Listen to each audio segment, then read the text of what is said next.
दिया कथा सुनाने वाला। शाम के समय पर प्रदोष काल में बेलपत्री के पेड़ के नीचे, चाहे शंकर के मंदिर के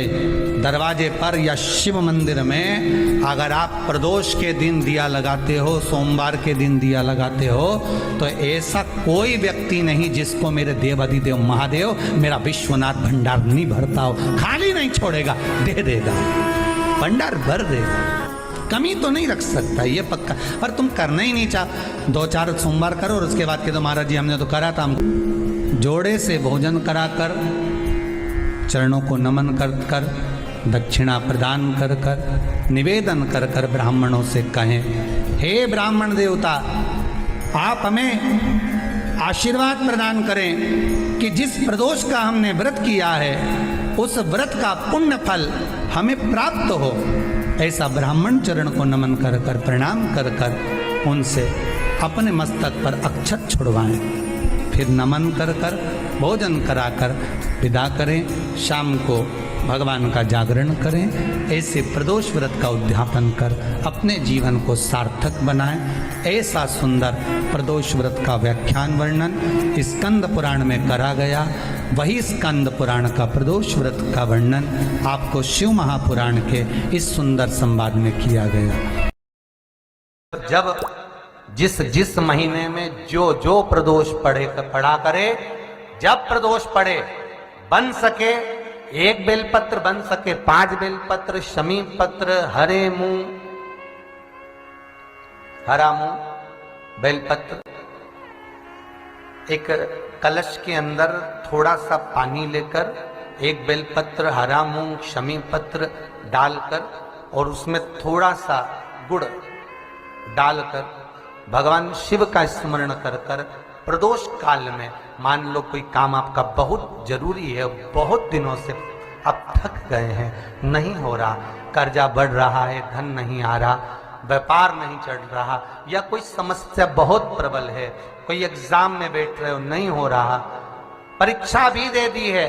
रिजल्ट आने ही वाला है, तो भी प्रदोष,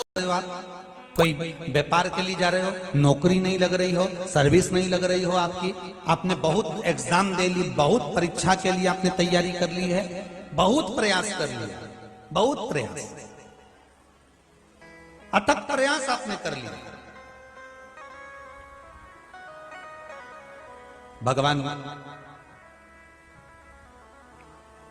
प्रदोष का अगर दिन हो और प्रदोष काल का समय हो और एग्जाम प्रदोष के बाद हो, या आपको तारीख मालूम पड़ जाए, उसके पहले अगर 15 दिन 20 दिन पहले भी प्रदोष पड़ रही हो, तो बेलपत्री समभागी बना। समभागी मतलब ये जो चिकना वाला पत्ता होता है ना बेलपत्री का, सीधा वाला भाग, और इस पत्ती का भी सीधा वाला भाग, ये दोनों जो बेलपत्री के चिकने भाग होते हैं महाराज, ये बेलपत्री का जो चिकना भाग है और ये चिकना भाग है, इन दोनों में लाल चंदन लगाकर बेलपत्री के भाग को जोड़ लो महाराज।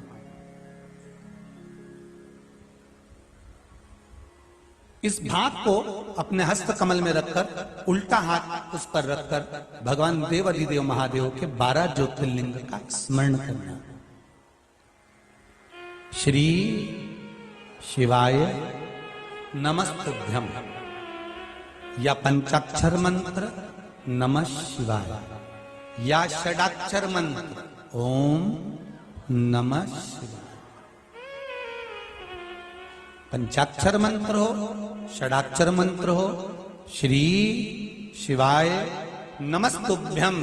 शिव महापुराण का मूल मंत्र हो, स्मरण कर कर उस मंत्र का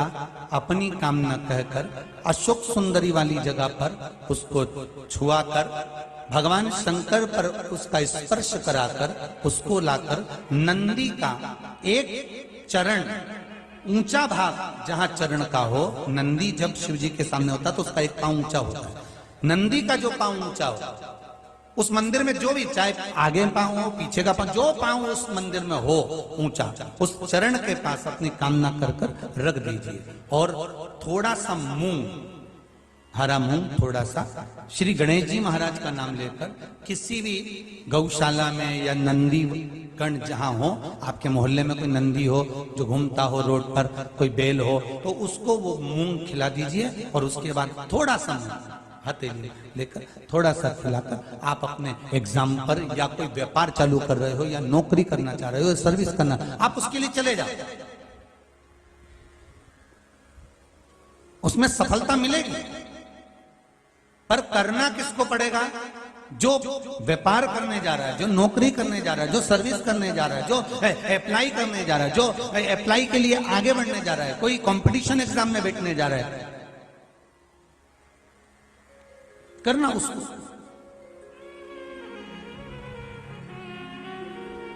अच्छा, शादी करना है लड़के की, उपाय कर रही अम्मा, उपाय मां कर रही है। शादी करना है बेटी की, उपाय कर रही मां। थोड़ा तो बेटा बेटी का हाथ तो लगवाओ उसमें, भले वो करने नहीं जाए पर स्पर्श तो कर दे उसको।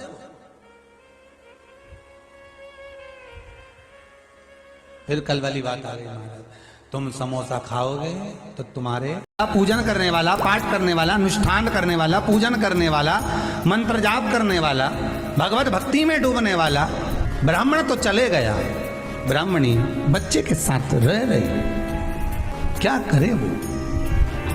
अकेली निवास कर रही है, अकेली रह रही है। और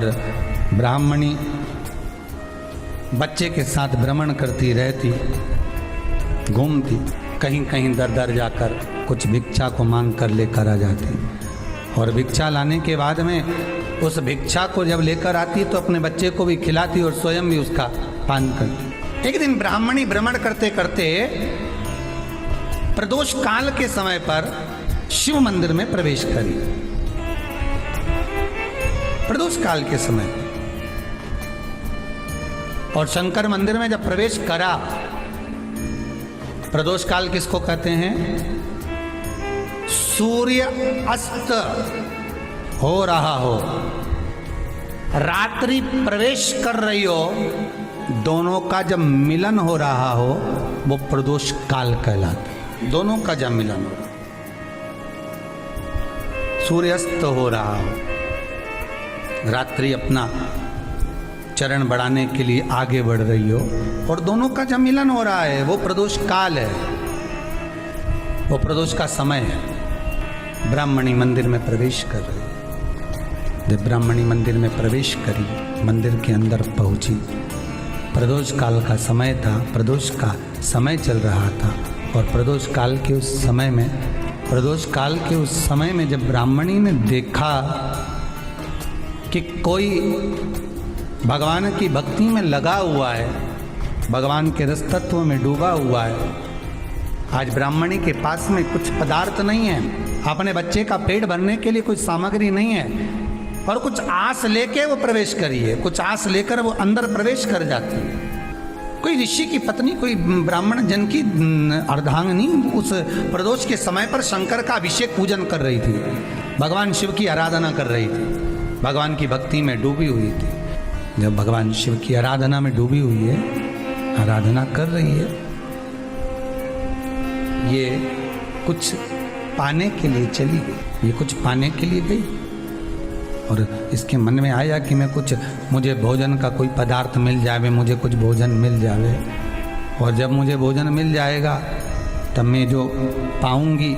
अपने बच्चे को भी पाऊंगी। पर जिस मंदिर में वो प्रवेश करी थी, जहाँ पर नारी